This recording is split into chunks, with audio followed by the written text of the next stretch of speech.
지금 암호화폐 시장에서 정말 기묘한 일이 거의 동시에 터지고 있습니다. 한국의 대형 거래소인 빗썸은 갑자기 USDT 마켓의 문을 닫아버렸고요. 거의 같은 시간에 저 멀리 중국에서는 바로 그 USDT 때문에 엄청난 패닉이 시작됐다는 거예요. 이 전혀 다른 나라에서 벌어진 사건들이 사실은 하나의 거대한 흐름으로 연결되어 있습니다. 오늘 이 모든 사건의 배후에 있는 보이지 않는 손은 무엇인지 그 핵심을 한번 파헤쳐 보겠습니다. 네, 맞습니다. 이 모든 사건의 중심에는 결국 세계 1위 스테이블 코인 테더, USDT가 있습니다. 마치 약속이라도 한 것처럼 한국의 규제, 또 미국의 신용평가, 그리고 중국의 지하 금융시장이 동시에 USDT를 압박하기 시작한 거거든요.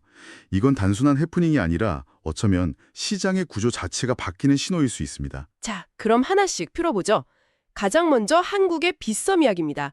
2025년 11월 27일 빗썸이 갑자기 USDT 마켓을 전면 중단한다고 공지했어요.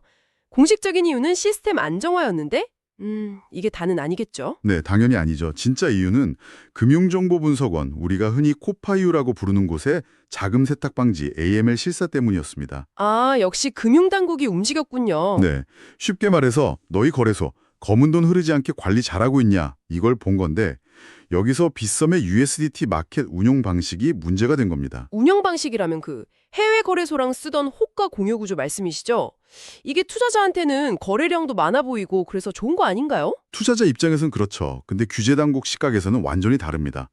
빗썸은 호주 기반 스텔라 거래소 그리고 그 뒤에 있는 싱가포르의 빙엑스랑 호가를 공유했는데 이게 자금 세탁 규제의 허점이 될 수 있거든요. 허점이요? 네, 빗썸 고객은 우리가 KYC, 그러니까 고객 확인을 아주 엄격하게 하잖아요. 그런데 저쪽 해외 거래소에서 들어오는 주문이 과연 누구의 것인지, 그 돈이 어디서 왔는지 우리가 100% 확신할 수가 없는 거죠. 아, 바로 그 지점이군요. 우리 고객은 관리가 되는데 저쪽에서 넘어오는 자금은 통제가 안 된다는 거네요? 정확합니다. 특히 트래블 룰이라는 게 있잖아요. 자금이 이동할 때 보내는 사람, 받는 사람 정보를 다 기록해서 추적하게 만드는 규칙인데 이 호가 공유 구조가 트래블 룰을 사실상 우회할 가능성이 있었던 겁니다. 규제 당국이 가장 우려하는 시나리오였겠네요? 그렇죠.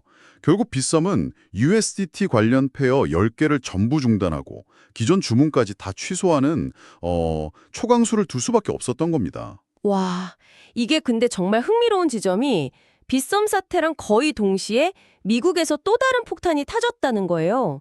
세계 3대 신용평가사 중 하나인 S&P가 테더, USDT 안정성 등급을 감등시켰다고요? 네, S&P 글로벌 레이팅스가 USDT 안정성 등급을 약함, 위크으로 평가했습니다. 이건 시장에 상당한 충격을 줬어요. 아니, S&P 같은 전통금융의 거물이 암호화폐 하나에 등급을 매겼다는 것 자체가 되게 이례적이네요. 맞습니다. 그냥 지켜보고 있다는 경고가 아니라 실질적인 위험 신호를 보낸 거죠. S&P가 문제 삼은 해심은 테더의 준비금 구성이었습니다. 준비금 구성이요? 네, USDT는 1달러 가치를 보증하기 위해 준비금을 쌓아두는데 S&P는 이 안에 변동성이 큰 자산 비중이 너무 높다고 지적한 겁니다. 변동성 자산이라면 혹시 비트코인 말씀하시는 건가요? 네, 맞습니다. 특히 준비금의 5.6%가 비트코인으로 구성되어 있다는 사실이 결정적이었어요. 5.6%요. 잠깐만요. 제가 알기로는 시장에 알려진 건 3.9% 아니었나요? 바로 그 점입니다. 알려진 것보다 훨씬 높은 비중의 비트코인을 보유하고 있었다는 사실이 드러난 거죠. 와, 이건 신뢰도에 좀 타격이 있겠는데요? 그렇죠. 물론 대부분은 국채나 현금으로 가지고 있지만 이제 USDT는 비트코인 가격 변동에도 직접적인 영향을 받는 구조가 된 셈입니다.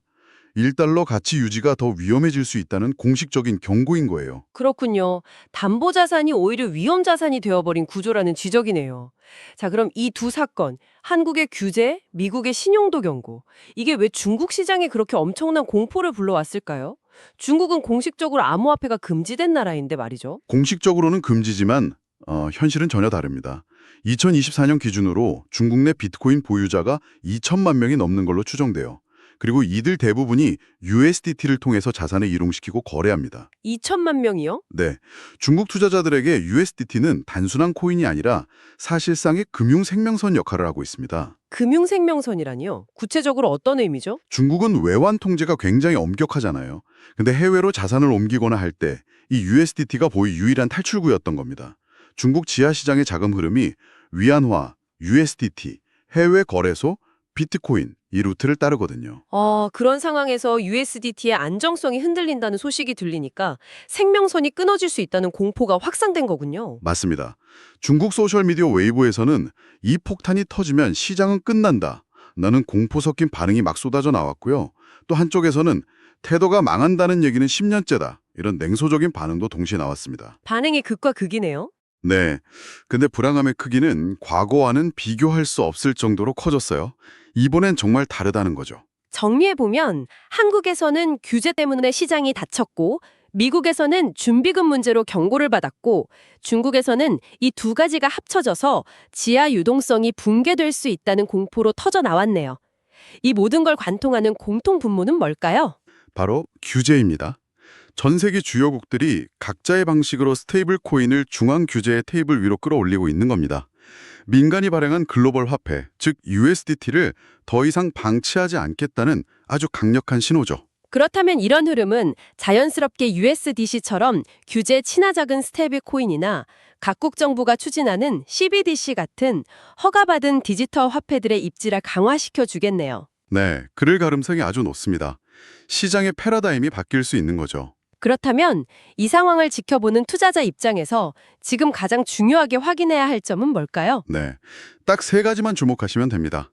첫째, 시장의 자금이 실제로 USDT에서 USDC로 이동하고 있는지 그 유동성의 흐름을 추적해야 합니다. 돈이 실제로 빠져나가는지를 보라는 말씀이시군요. 네, 둘째는 압박을 느낀 테더가 준비금을 지금보다 더 투명하게 공개하는지 지켜봐야 합니다.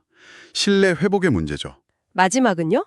마지막으로 한국의 다른 거래소들도 빗썸처럼 USDT를 포기하는 수순을 밟게 될 것인지 이게 중요합니다. 만약 USDT 거래량이 계속 줄어든다면 이건 정말 스테이블 코인 시장의 패권이 교체되는 신호가 될 수도 있겠네요. 맞습니다. 단순히 코인 하나의 위기가 아닌 거죠. 지금 벌어지는 일들은 스테이블 코인을 더 이상 단순한 코인이 아니라 국가 간의 금융 무기 혹은 통화 전쟁의 대리인으로 취급되고 있다는 걸 보여주는 것 같습니다. 네, 이 흐름을 결코 가볍게 봐서는 안 됩니다.